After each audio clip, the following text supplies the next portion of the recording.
আমি আপনাদের নতুন রুমে। মানে আর কেউ ছিল না?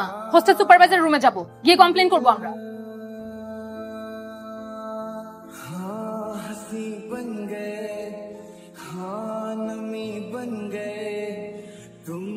কি আপু কিছু খুঁজছেন?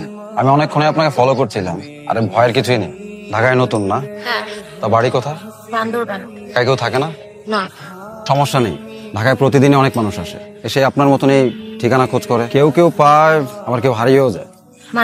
মানে কিছুই না, আপনি একদম ঠিক জায়গায় আসছেন। আপনার যে ঠিকানা লেখা আছে তার পাশেই আমার বাসা। চলেন আপনাকে আমি এগিয়ে দিয়ে আসি। ভয় পাওয়ার কিছু নাই, মানুষকে উপকার করে আমার কাজ। আপু এত কিছু নিয়ে একা যেতে পারবেন না, বললাম তো ভয়ের কিছুই নেই, মানুষকে উপকার করে আমার কাজ। চলেন তো। আমি চলে যেতে পারবো, আপনি আমাকে অ্যাড্রেসটা বলে দেন, আমি রিক্সা নিয়ে চলে যাই। ঢাকায় নতুন আসছেন তো, তাই ঢাকার ভাব চক্কর এখনো কিছু বুঝতে পারছেন না।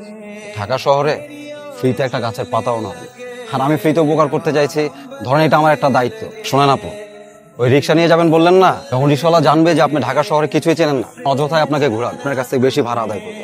এখান থেকে মাত্র 5 মিনিটের রাস্তা। চলেন তো, আমি আপনাকে দিয়ে আসছি। চলেন। এটা আপনার হোস্টেল, ঠিকানাটা মিলিয়ে নিন। Thank you.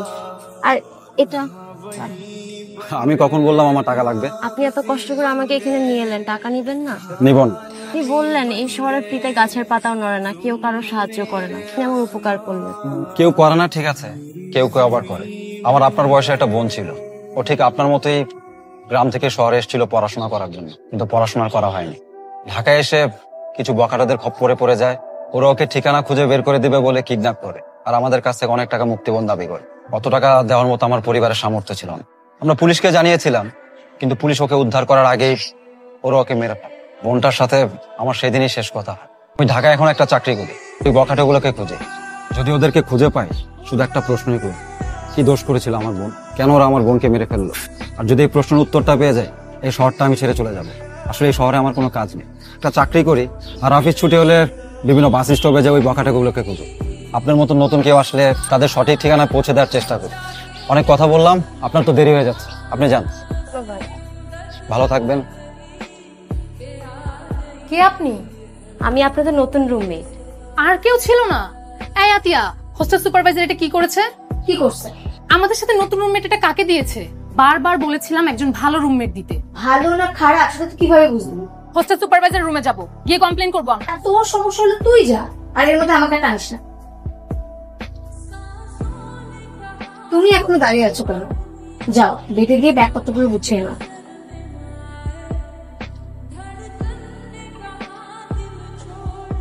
আমাকে বলে কিনা আমার সমস্যা থাকলে আমি যেন বের হয়ে যাই।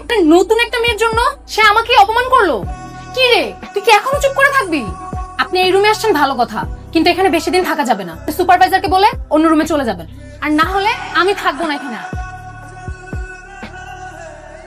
Inu ketleng ni ro tai khom ka poi lo don la ko ihe nu তো নতুন রুমমেট? হ্যাঁ। চাইনিজ না জাপানিজ? আর এতক্ষণ কোন দেশের ভাষায় কথা বলতেছে? হাই মে, বড়াপু কি বলছে শুনছো না? জি শুনছি। আরে এই তো দেখি বাংলায়ও কথা বলতে পারে। কার সাথে কথা বলতেছিলা? মায়ের সাথে। মায়ের কাছে কমপ্লেইন? কমপ্লেইন না, ঠিকমতো পৌঁছাইছি সেটা জানানো। শোনো, তোমাকে একটা কথা বলি, এখানে থাকতে হলে খাঁটি বাংলা ভাষায় কথা বলতে হবে, চাইনিজ বা জাপানিজ ভাষায় কথা বলা চলবে না, বুঝছো? জি বুঝছি। ওই থেকে আসছে এটা। তোমাকে না বলেছিলাম সুপারভাইজার সাথে কথা বলতে বলেছিলা?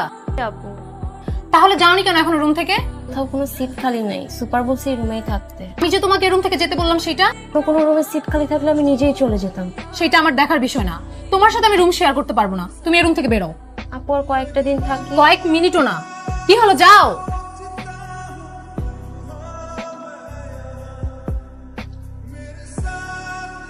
তুমি এখানে কি করছো? আপু আমি রুমে ছিলাম, ভাল লাগতেছিল না, এর জন্য ছাদে আসছি। কাকু তোমাকে রুম থেকে বের করে দিয়েছে তাই না? আপু আমি নিচ থেকে আসছি। আমি সব জানি। তুমি কি ভাবছো কিছু লক্ষ্য করিনি? আমি সবই লক্ষ্য করি। আপু ওরা আমার সাথে এমন করে কেন?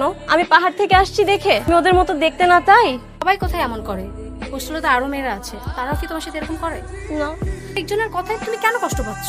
আপু, আসলে আমি এই শহরে অনেক স্বপ্ন নিয়ে আসছি। পড়া করব, একটা ভালো চাকরি করব, বাবা মার দুঃখ দূর করব। এখানে এসে আমার মনে হচ্ছে আমার ফিরে যেতে হবে। এখানে কোনো মতে সার্ভাইভ করতে পারতেছি না। তুমি কি ভাবছো তোমার সাথে যদি একাই এগুলো ঘটতেছে? আপনার সাথেও কি এমন ঘটছে? আপনি তো দেখতে ওদের মতো। যারা খারাপ তাদের সাথে এই জাতি, ধর্ম, বর্ণ এগুলো কোনো ম্যাটার করে না। তাদের কাছে ম্যাটার করে যে কিভাবে একটা মানুষকে ছোট করা যায়। আর এই পৃথিবীতে ভালো মানুষও আছে। তোমার ধর্ম, বর্ণ এগুলো তাদের কাছে কোনো বিষয়ই না। তুমি একজন মানুষ, এটাই তাদের কাছ থেকে সব থেকে বড় একটা বিষয়। তুমি হচ্ছে এদেশের একজন গর্বিত নাগরিক। আমার জন্য যে আইন, আমার জন্য সেম। কে কি বললো, কে কি না বললো, এগুলো নিয়ে নিজেকে কষ্ট দিও না। তুমি কখনো নিজেকে আলাদা ভাববা না। আমিও তোমার মতো অনেক স্বপ্ন নিয়ে এই শহরে এসেছিলাম, কিন্তু এই যে আমি কম কথা বলি, চুপ করে থাকি, এটাই অনেকে আমার দুর্বলতা ভেবেছিল আমাকে দিয়ে যা খুশি তাই করিয়ে নেওয়া যায়। কিন্তু আমি যখন বুঝতে পারলাম যে আমার এই চুপ করে থাকাটাই আমার সব থেকে বড় দুর্বলতা, তখন থেকে আর চুপ করে থাকি। আর যখন আমি প্রতিবাদ করা শুরু করলাম, তখন ওরা চুপ হয়ে গেল। কিন্তু আপু, আমি চাই না কোনো ধরনের ঝামেলায় জড়াইতে। আমি এসব থেকে সবসময় দূরে থাকতে চাই। এটাকে ঝামেলায় জড়ানো বলে না, এটাকে বলে নিজেকে প্রোটেক্ট করা। তুমি যদি এখানে সার্ভাইভ করতে না পারো, তাহলে তুমি আর থাকতে পারবা না। তোমাকে এই শহরে সার্ভাইভ করা শিখতে হবে। যদি তুমি সার্ভাইভ করা শিখতে পারো, তাহলে এই শহর তোমাকে অনেক কিছু দিবে। আর যদি না পারো, তাহলে বিদায় নিয়ে চলে যেতে হবে। এখন ডিসিশন তোমার, তুমি সার্ভাইভ করবা নাকি বিদায় নিয়ে চলে যাবা। টাইমে তুমি এই রুমে কেন আসছো? তোমাকে বলছেন এই রুমে আসবা না। এই রুম আমার, আমি এই রুমে থাকবো। তুই আমার মুখে মুখে তর্ক করিস, বের হ রুম থেকে। আমি এই রুম থেকে যাব না। আপনার সমস্যা হলে আপনি বের হয়ে যান রুম থেকে। কি রাতিয়া, তুই চুপ করে থাকবি? বিদেশি মেয়ে উড়ে এসে জুড়ে বসছে, আমাকে বলে আমার রুম থেকে বের হয়ে যেতে। কে বিদেশি? আমি এদেশের নাগরিক, একজন গর্বিত নাগরিক। এদেশ আপনার যতটাই, ঠিক ততটাই আমার। উড়ে এসে জুড়ে বসছে মানে কি? আমি তো অন্য কোনো দেশ থেকে আসিনি। এদেশ আমার, এটা আমার জন্মভূমি। এদেশের যতটা অধিকার আপনার রয়েছে, ঠিক ততটাই আমার অধিকার রয়েছে। আপনি সমতল ভূমির মানুষ, আমি পাহাড়ে বড় হওয়া মানুষ। আমি জানি কিভাবে সার্ভাইভ করতে হয়। সুতরাং আপনি নিজেকে সম্মান দিতে হলে আপনি আরেকজনকে সম্মান দেন। তোরা প্ল্যান করেছিস আমাকে অপমান করার জন্য? আমি তো দেখতেছি এমএটা আসার পর থেকে তুই ওকে বিভিন্নভাবে অপমান করে যাচ্ছিস। আচ্ছা, তুই একবার ভাবতো, ও তোর পরিবার ছেড়ে চলে এসেছে, তো আমাদের তো উচিত ছিল ওকে পরিবারের মতো করে মেন্টালি সাপোর্ট করার। সেটা না করে তোকে বের করে দিচ্ছিস। আজকে ওর যদি কোনো দুর্ঘটনা ঘটে, তুই সারা জীবন নিজেকে মাফ করতে পারবি তো? সরি আপু, ওকে মাফ করে দিও। সরি কেন বলতেছেন আপু? আপনার আমার বড় বোন, আর আমি তো ছোট। আমি ভুল করে তো আমাকে শাসন করবেনই। তুমি কোনো ভুল করো না, ভুলটা আসলে আমারই। তোমার জায়গায় আমি থাকলে আমারও ঠিক তোমার মতোই খারাপ লাগতো। তোমাকে না বুঝে অনেক কিছু বলে ফেলেছি, পারলে আমাকে মাফ করে দিও। আপনি অনেক ভালো মনের মানুষ, আপনি কোনো কষ্ট নিবেন না।